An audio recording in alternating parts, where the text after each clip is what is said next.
कुछ समय पहले, करीबन 2 साल पहले की बात है, एक विवाह संपन्न हुआ जिनकी लगभग 3 साल पहले सगाई हो चुकी थी। नई बहू जिसका नाम था यामिनी, पति राहुल और सासू माँ रानी, तीनों के जीवन से जुड़ी है सत्य घटना। धूमधाम से यामिनी और राहुल की शादी हुई। सभी बहुत खुश थे।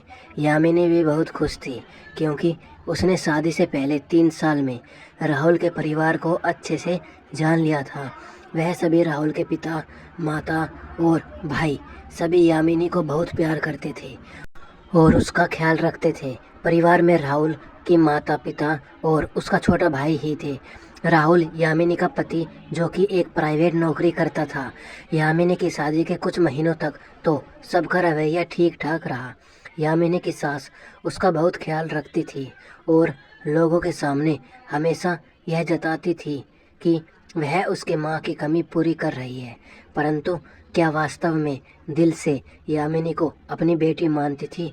यह बात यामिनी को उसके सास के रवैये को देखते हुए खटकने लगी, क्योंकि उसकी सास रानी राहुल और उसके पिता के सामने यह कहते कि यामिनी एक योग्य और संस्कारी बहू है, परंतु यामिनी ने कई बार उसकी सास को यह कहते सुना कि राहुल के पापा की आपकी बहू बिल्कुल बेकार है, किसी काम की नहीं, बस बैठी रहती है, कुछ काम नहीं करती, सब कुछ मुझे ही करना पड़ता है।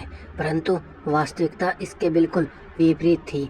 बेचारी यामिनी घर का सारा काम करके अपने लिए कुछ समय निकालती और इतने में ही उसकी सास यामिनी के पति और पिता को यह कह देती कि सारा कार्य तो मैंने किया है, यामिनी तो कब से आराम कर रही है। बेचारी यामिनी मन ही मन में दुखी होकर रोकर खुद को संभाल लेती और चुप हो जाती, क्योंकि वह उम्र में छोटी भी थी और नादान भी। कोई उसकी बात पर विश्वास नहीं करता, उसका पति भी नहीं। सब सोचते कि वह कुछ काम ही नहीं करती, सारा कार्य तो उसकी सास करती है। और जब भी कभी यामिनी कोई सवाल करती है, सफाई देने की कोशिश करती, तो उसके सास इस तरह से सबके सामने पेश आती जैसे सारा कसूर बेचारी यामिनी का ही है।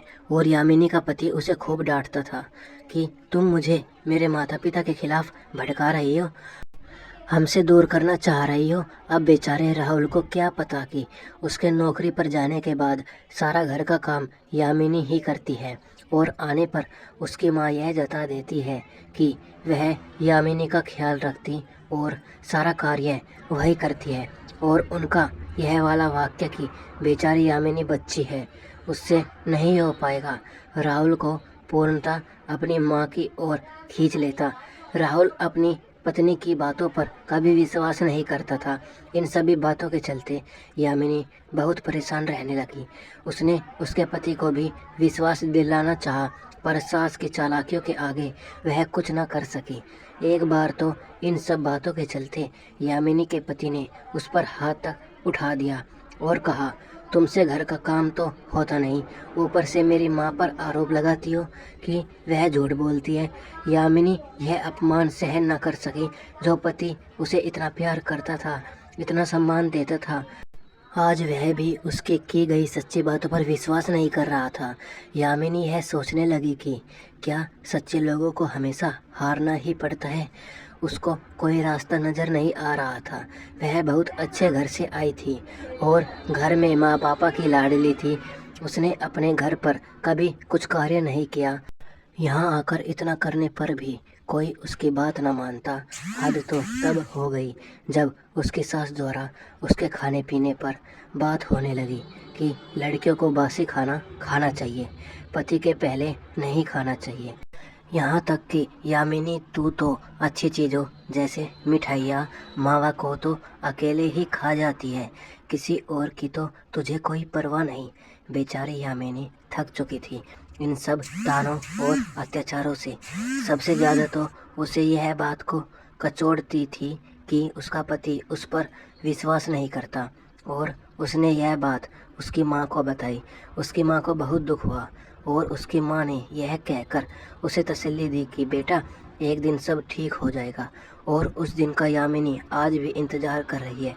परंतु यामिनी का उसकी सास के प्रति स्वभाव बहुत सरल था। फिर भी उसके साथ की प्रवृत्ति में कोई अंतर नहीं आया। यामिनी की तरह कई बहू और बेटियों के साथ ऐसा होता है, उन पर कोई विश्वास नहीं करता। पता नहीं हमारे समाज में कब तक ऐसा चलता रहेगा।